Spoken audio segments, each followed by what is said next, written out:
Evangelho de Mateus, no capítulo 5, verso 8, diz assim: Bem-aventurado os limpos de coração, porque eles verão a Deus. Mais uma vez, bem-aventurados os limpos de coração, porque eles verão a Deus. Amém? Os irmãos podem sentar. Com a graça de Deus.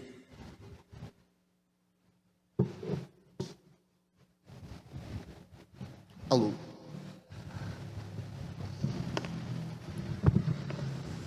Amados, trabalhando ainda as bem-aventuranças aqui no Sermão do Monte, recapitulando, fazendo aquele resumo que a gente sempre faz, a gente vai ver aqui que é aquela recapitulação, do que aconteceu lá no Monte Sinai, acontece no Novo Testamento também, para que o povo entendesse. É importante sempre lembrar, Mateus escreve para judeus convertidos.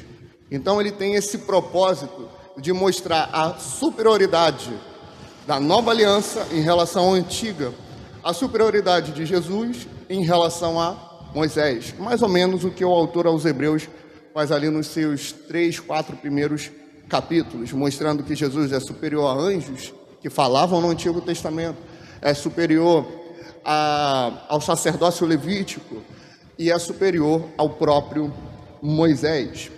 Por que ele faz isso? Porque ele deseja separar um povo para si. É como na oração que fizemos agora há pouco, quando falamos: Senhor, separa esse povo para ser um povo santo. O propósito de Deus enviando Jesus, o propósito de Cristo vindo à terra é separar um povo para si que seja um povo santo. Ponto. O propósito não é nada fora desse quadro. O próprio apóstolo Pedro fala sobre isso. Vós sois sacerdócio real, nação santa, raça eleita, propriedade, exclusiva de Deus, separados das trevas para a maravilhosa luz. Vocês não eram povo de Deus, mas agora sois povo de Deus. Não tinhas alcançado a misericórdia, mas agora alcançaste a misericórdia. Ou seja, o propósito não só do Sermão do Monte, mas do Novo Testamento, da Bíblia, da mensagem da cruz, da própria cruz, o propósito de Cristo é separar para si um povo santo. E existe essa necessidade em nós de buscar felicidade. Quem colocou essa necessidade? O próprio Deus. Por isso que ele começa, bem-aventurados, bem-aventurados. Ele vem trazendo o conceito de felicidade. Felicidade não está enquanto tu tem no bolso. Se fosse assim, a gente estava frito, A felicidade não consiste em tudo dando certo, amém, amados? A felicidade consiste naquilo que Deus preparou para o seu povo. Tendo que comer, tendo que beber, estejais com isso contente. Amém? Ele abre o Sermão do Monte, e isso eu sempre fico maravilhado. Nas últimas mensagens a gente tem repetido para fazer a recapitulação, mas a maestria de Jesus nos seus ensinos é fantástica. Às vezes a gente escuta uma pregação, um pastor, a gente vê alguém falando alguma coisa assim, que é impactante, e a gente fica perplexo. Infelizmente, ou até em algum nível felizmente, por ler tanto a Bíblia, a gente meio que se acostumou com o que está escrito. Mas a gente tem que, às vezes, dar uma recuada e ir além da letra e deixar o Espírito Santo ministrar para a gente. Porque quando a gente para analisar os textos bíblicos, amados, são textos maravilhosos. Ainda mais quando é proferido pela boca do mestre. Ele não fala de ordem aleatória, ele fala de uma ordem intencional. Ele abre a porta do reino falando da pobreza, da humildade. Ele segue falando: bem-aventurados que choram e os mansos. Essa ordem ela é fundamental, porque quando fala bem-aventurados pobres de espírito, amém, eu reconheço, eu sou pecador, mas a gente não tem que aceitar isso como se fosse bom, por isso a gente vai chorar. Mas a gente vai ficar só lamentando? Você imagina, se eu trabalho, num exemplo, tenho minha esposa e tenho 2, 3 filhos. Se eu sou demitido, é claro que eu vou ficar triste, eu vou lamentar. Mas você imagina se eu ficar só lamentando e não fizer nada para mudar? Não arrumar um emprego, nem que seja alguma coisa temporária, não prestar o serviço, virar ajudante de pedreiro, o que for. Eu tenho uma família para sustentar. Eu posso aceitar aquela situação sem fazer nada? Só ficar lamentando? É claro que não. O que eu preciso fazer? Preciso correr atrás. Como é que a gente corre atrás diante desse texto? Sendo manso, domando os nossos instintos. Dessa forma, a gente vai ir, e vocês podem ver que nas bem-aventuranças, a bem-aventurança do meio, como se fosse o pilar, é bem-aventurado aquele que tem fome e sede de justiça. Porque o pilar da nossa vida é a nossa fome e sede por Deus. Nisso entram os misericordiosos. Agora a gente vai começar a tratar com a gente e o próximo. Amados, nós fomos alcançados por misericórdia. Por isso que a salvação é por graça. Para que a gente entenda que a gente não merece, assim como um irmão, um amigo, um parente, um conhecido, não merece o teu perdão. Mas ele precisa, igual você precisou do perdão de alguém, você precisou do perdão de Deus. Bem-aventurados os misericordiosos.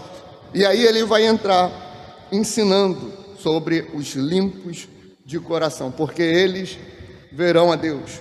Primeiro, o coração. Por que Jesus usa esse termo coração? Porque para os judeus, o que mais importava era com o exterior. Lembra que Jesus critica eles, lá em Mateus 23? Fala, olha só, vocês andam aí todos arrumados, com largos filactérios. Vocês se posam todo bonitão. Se fosse nos dias de hoje, Jesus ia falar assim, vocês com seus ternos, as suas gravatas, se posando de santos. Olha só o que vocês estão fazendo.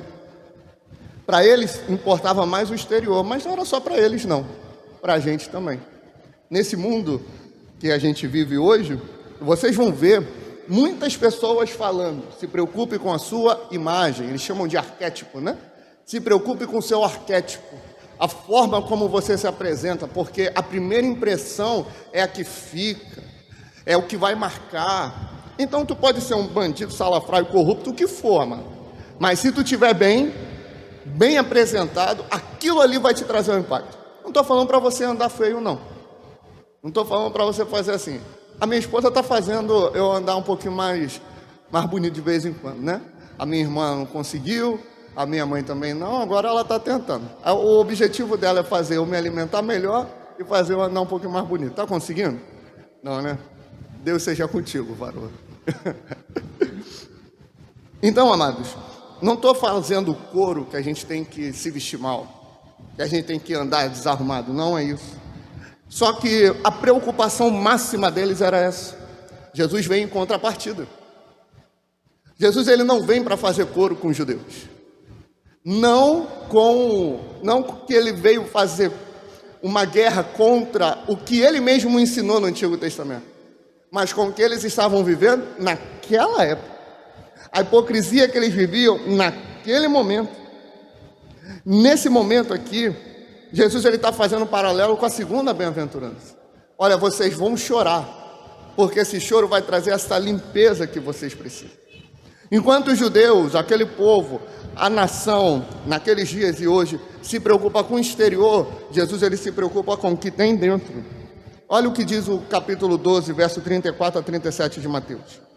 Raça de víboras, como podeis vós dizer boas coisas sendo maus? Pois do que há em abundância no coração, disso fala a boca. O homem bom tira boas coisas do bom tesouro do seu coração, e o homem mau do mau tesouro tira coisas más.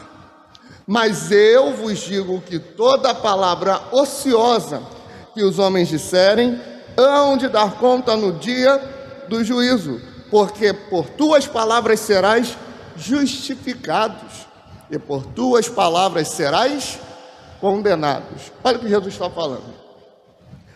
O que você diz é um problema dentro daquele contexto ali. O que você está falando é um problema. Você vai ser julgado pelo que tu fala. Você pode ser salvo ou condenado.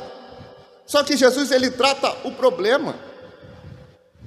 Jesus, ele trata a raiz da situação. Jesus, ele não trata sintoma. Querido, não adianta só para de adulterar. Não. O problema do adúltero é que ele não está com o coração dele na sua esposa ou no seu esposo. O problema não é só o adultério. É errado adulterar? É. Arrependa-se. Agora, por que você recorreu ao adultério? Você precisa se arrepender mais fundo.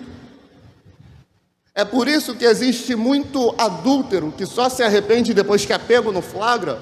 Por quê? Às vezes não é um arrependimento genuíno. Às vezes é uma vergonha velada, que aí ele se arrepende. No fim, ele não se arrependeu porque adulterou. Ele se arrependeu porque foi pego e porque não fez escondido melhor, digamos assim. Jesus, ele não trata problemas, ele trata sintomas. O problema aqui são as palavras, é o que é dito. Jesus fala, a boca fala do que?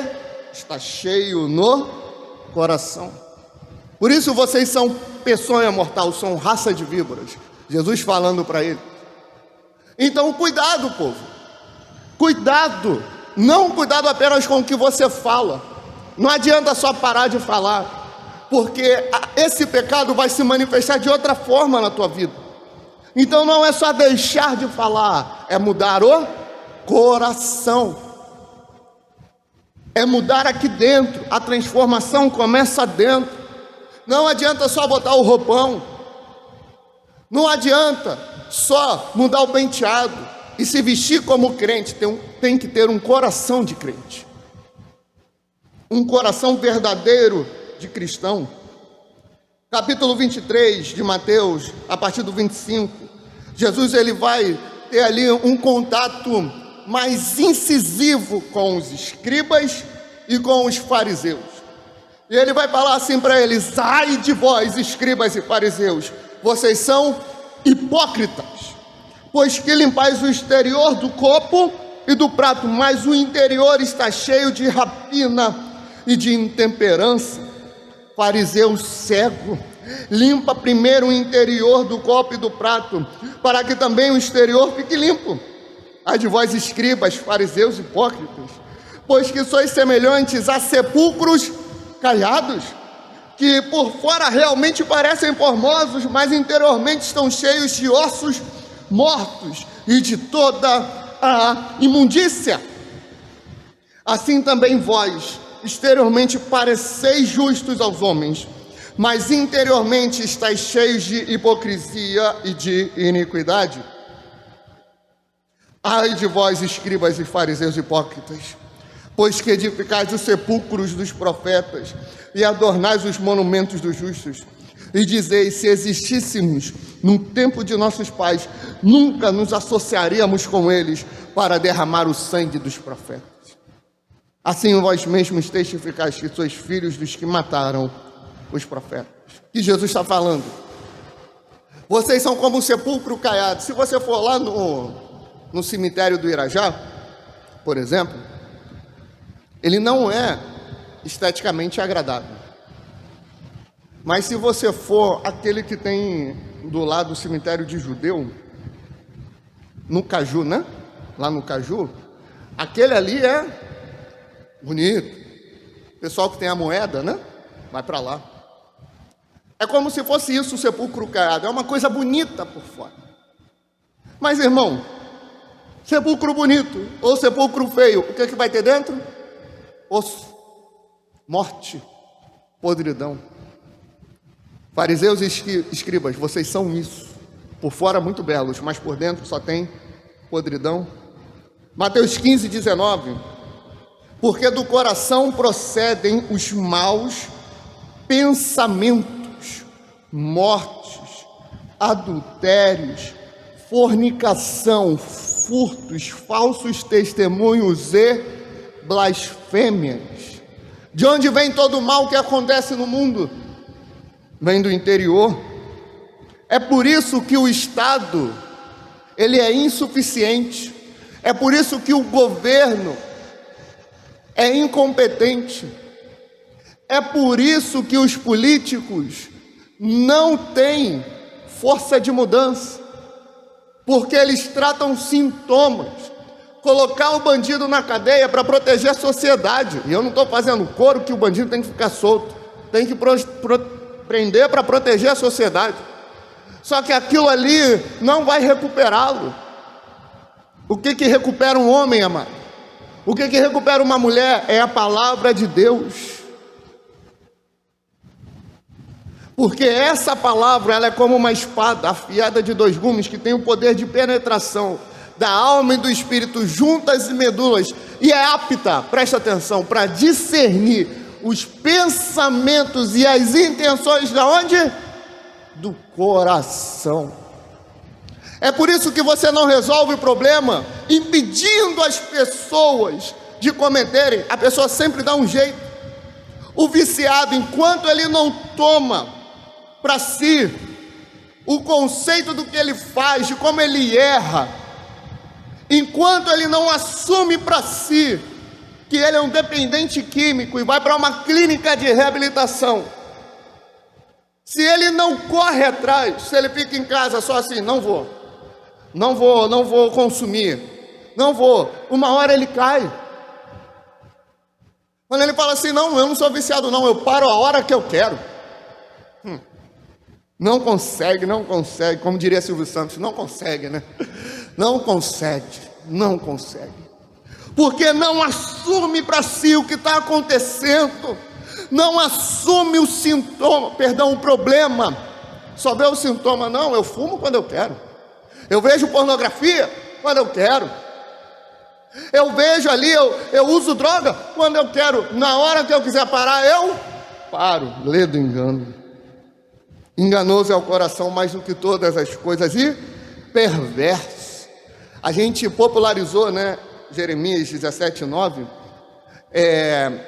enganoso e falho é o coração do homem. Pode ter alguma versão ou outra que é assim, mas a versão que mais se aproxima do que Jeremias quis dizer é enganoso o coração mais do que todas as coisas e perverso. É perversidade. Um coração que não tem Deus, um coração que não tem Cristo, ele é mau, ele é enganoso, ele é perverso. Quem o conhecerá? Eu, o Senhor, esquadrinho o coração e provo os rins, e isto para dar a cada um segundo os seus caminhos e segundo o fruto das suas ações. Quando você vê um adendo aqui, ou como diria o Hernandes Dias Lopes, né, uma nota de rodapé, quando você vê a Bíblia falando sobre rins, dependendo da versão lá em Apocalipse, vai estar, né, que o Senhor sonda mentes e corações, ou rins e corações. É porque para o judeu, quando ele sentia um aperto ou uma aflição, ele achava que era alguma coisa do rim. Tanto que quando a gente, vamos supor, quem tem medo do público, de falar em público, fala, eu estou tendo um frio na barriga. Tem gente que fica até mal, e fica mal mesmo, né? Diarreia, essas coisas. Por quê? Mexe no emocional e mexe aqui, na barriga. Então, para o judeu, para falar que Deus sonda um interior, ele fala, Deus sonda os rins. Se fosse mais na originalidade, ia falar, Deus sonda as tripas. Mas eles foram bondosos com a gente e botaram rins aqui. Romanos capítulo 2, verso 5, mas segundo a tua dureza, o teu coração e teu coração impenitente, entesouras ira para ti, no dia da ira e da manifestação do juízo de Deus. Amados, vocês vão perceber durante toda a Bíblia, que Deus ele vai condenando pecado, mas a origem do pecado vai sempre ser dentro. Eu li um texto agora, Jeremias 17, Antigo Testamento, Novo Testamento, bastante texto. Por quê? O Senhor está mostrando que a gente não tem que ser moralista apenas. Você conhece algum ateu, algum descrente, alguém que não necessariamente é crente, mas que tem uma boa índole, que é moral? Na verdade, é mais fácil até encontrar alguém que não é da igreja, que tem uma moral decente, do que alguém que é da igreja, infelizmente, né? Não sei se vocês já se depararam com aquele comerciante, não sei se é o caso dos irmãos, que fala assim, olha, eu até posso vender fiado, mas para crente eu não vendo não. Crente dá volta, crente demora a pagar, crente some. Nossa, já vi cada coisa, irmãos. Tenho convicção que os irmãos também já viram. Por quê? Porque o ímpio, o moral, ele não é salvo pela sua moralidade. O coração, ele fala muito da intenção. O coração fala muito do porquê fazemos o que fazemos. Se vocês vieram no culto hoje com uma intenção errada, já é pecado. Não é só fazer por fazer, é fazer pelo motivo certo. Por exemplo, se a gente vai evangelizar esse ano com mais frequência, se a gente for evangelizar com o objetivo de simplesmente querer encher a igreja, ou se a gente vai evangelizar falando, vamos fechar todas as igrejas da Pavuna e vamos fazer aqui bombar, pecado. Vamos evangelizar para tirar as pessoas do engano, motivo correto. Vamos evangelizar para que os ímpios sejam salvos, motivo correto.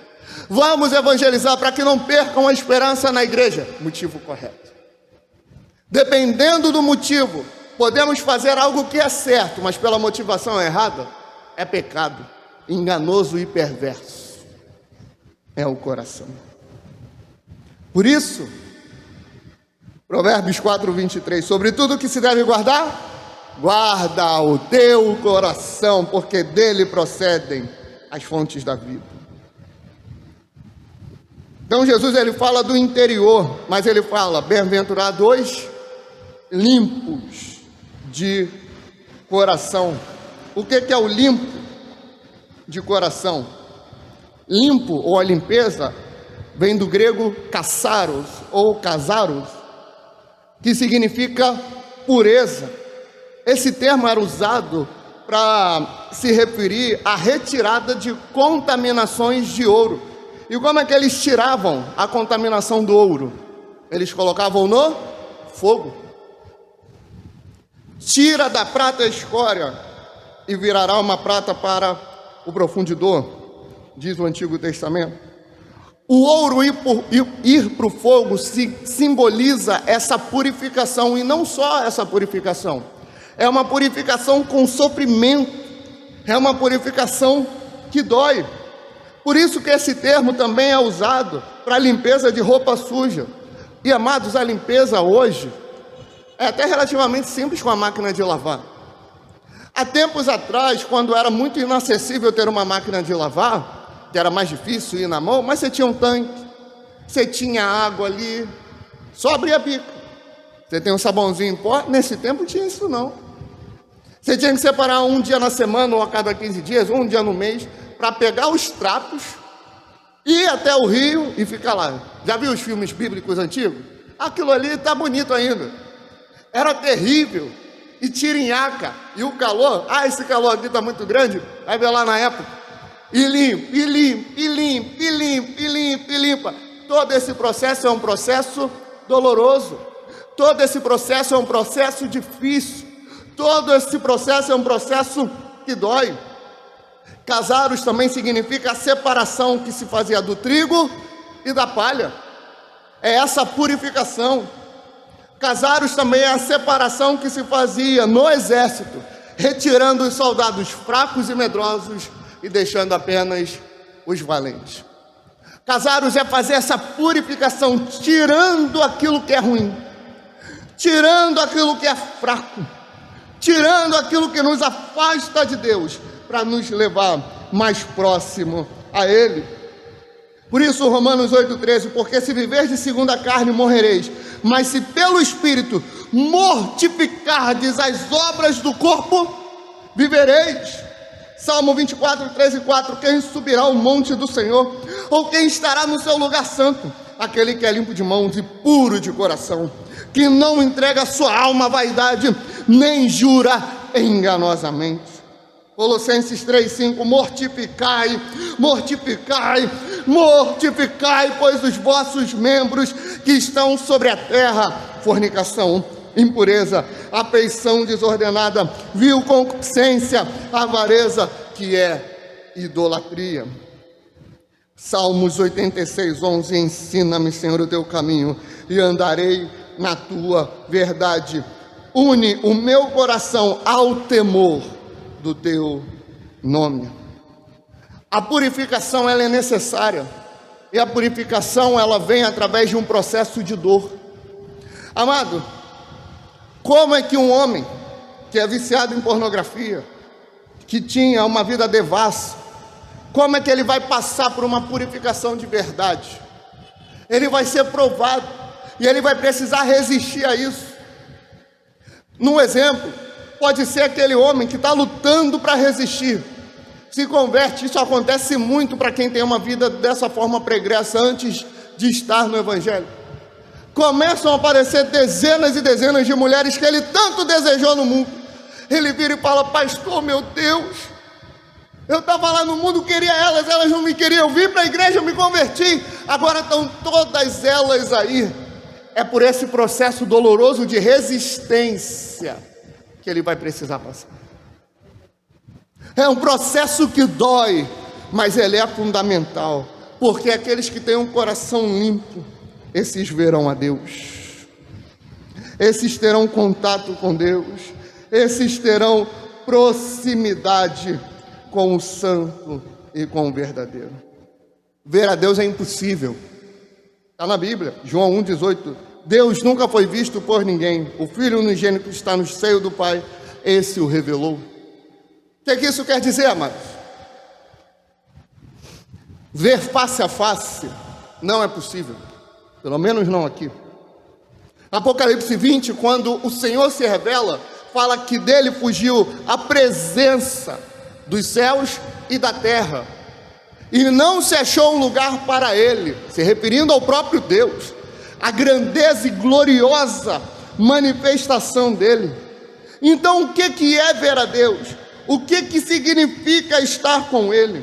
Eclesiastes 7:29, eis aqui o tão somente achei, que Deus fez o homem reto, porém eles buscaram muitas astúcias. Tiago 4:8-10, chegai-vos a Deus, e ele se chegará a vós. Limpai as mãos, pecadores, e vós de ânimo duplo, purificai os corações, senti as vossas misérias, lamentai, chorai, converta-se o vosso riso em pranto e o vosso gozo em tristeza. Humilhai-vos perante o Senhor, e ele vos exaltará. Hebreus 12:14-17, segui a paz com todos e a santificação, sem a qual ninguém verá o Senhor, tendo cuidado de que ninguém se prive da graça de Deus, e de que nenhuma raiz de amargura brotando vos perturbe, e por ela muitos se contaminem, e ninguém seja devasso, profano como Esaú, que por uma refeição vendeu o seu direito de primogenitura, porque bem sabeis que querendo ele ainda, depois de herdar a bênção, foi rejeitado, porque não achou lugar de arrependimento, ainda que com lágrimas o buscou. Jó 42:5, com o ouvir dos meus ouvidos ouvi, mas agora te veem os meus olhos. Apocalipse 21:27, não entrará nela coisa alguma que contamine e cometa abominação e mentira, mas só os que estão inscritos no livro da vida. Apocalipse 22:14-15, bem-aventurados aqueles que guardam os seus mandamentos, para que tenham direito à árvore da vida e possam entrar na cidade pelas portas, mas ficarão de fora os cães, feiticeiros, os que se prostituem, os homicidas, os idólatras e qualquer que ama e comete a mentira. O que esses textos querem dizer com o ver a Deus? O ver a Deus é a salvação. Não existe trajeto até a salvação sem um coração limpo, sem contaminação. E o coração limpo não é apenas perdoar o próximo, aí é na misericórdia, ser compassivo. A gente fala muito de, a gente tem que ter um coração limpo, a gente não pode ter ódio, raiva, realmente não pode. Mas não é só isso. Ter um coração limpo é andar em santidade. Mas Vitor, você está falando de algo que é dentro. A santidade não é fora, não, ela começa dentro. Ela começa no interior. E para ver a Deus, bem-aventurados limpos de coração, porque estes são os que verão a Deus. Tem que começar dentro, porque sem santificação ninguém vê a Deus. Se tiver raiz de amargura, privando da graça de Deus, e a raiz de amargura é agir igual Esaú, trocando a bênção por um prato de lentilha, trocando viver as maravilhas de Deus, trocando a salvação pela podridão desse mundo, pelo pouco que o mundo pode oferecer. Amado, você pode chorar o que for, você pode procurar o que for, mas não vai encontrar arrependimento. Não adianta, sabe aquela pessoa que tu viu na igreja, buscando a Deus, falava em línguas, e era usado por Deus, que pregava, movia multidões, curava, tinha promessas e promessas da parte de Deus, mas se desviou. Aí você fala assim com a pessoa: olha, volta para a igreja. Ela fala assim: eu quero, mas eu não consigo. Isso é real. Esaú, o texto está dizendo, Esaú buscou com lágrimas o arrependimento, mas não encontrou. Não encontrou. Isso é assustador, amado. Por isso, não saia para depois não conseguir voltar. Aprume a tua vida hoje. Deuteronômio 6:5: amarás, pois, o Senhor teu Deus de todo o teu coração, de toda a tua alma e de todas as tuas forças. Salmo 73:1: verdadeiramente bom é Deus para com Israel, para com os limpos de coração. Filipenses 2:13: porque Deus é o que opera em vós tanto querer como efetuar, segundo a sua boa vontade. Deus quer um povo para si, que fuja do pecado, que tenha um coração limpo, domado e entregue a Ele. Faça hoje a oração de Davi. Salmo 51:10: cria em mim, ó Deus, um coração puro, e renova em mim um espírito reto, ou um espírito inabalável. Amém, amados?